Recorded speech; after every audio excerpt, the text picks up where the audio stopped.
Root awakening, the secret to thriving Holy Basil.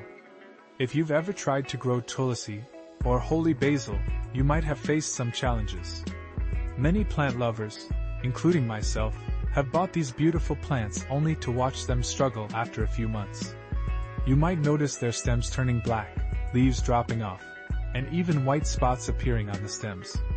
So, what's going wrong, and how can we ensure our Holy Basil stays vibrant and healthy? The key to a flourishing Tulasi plant lies in its need for sunlight. This plant craves a sunny spot to thrive, and it's quite sensitive to overwatering. If your Tulasi is growing in a shaded area, it's likely not getting the light it needs. Additionally, if the roots are sitting in a soil mix that retains too much moisture, they may not dry out properly, leading to root rot. To keep your Holy Basil in tip-top shape, make sure it receives at least 6 hours of direct sunlight each day. Water it only when the top layer of soil feels dry to the touch. A simple trick is to stick your finger into the soil to check for moisture. Remember, during sunny days, your plant will require more frequent watering due to increased evaporation and transpiration. Now, let's talk about another common issue, pests.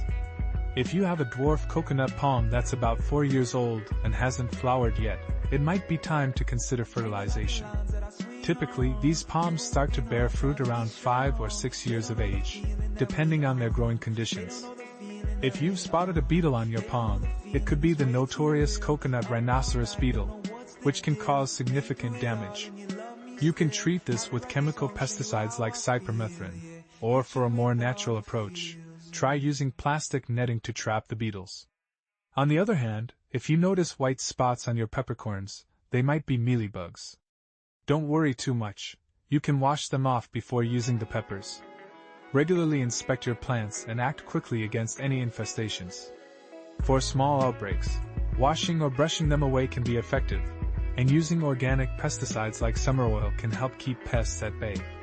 If you're curious about the Vietnamese blue bell tree, also known as Triphytocanthus unifoliatus, it's a stunning plant that flourishes in sunny spots.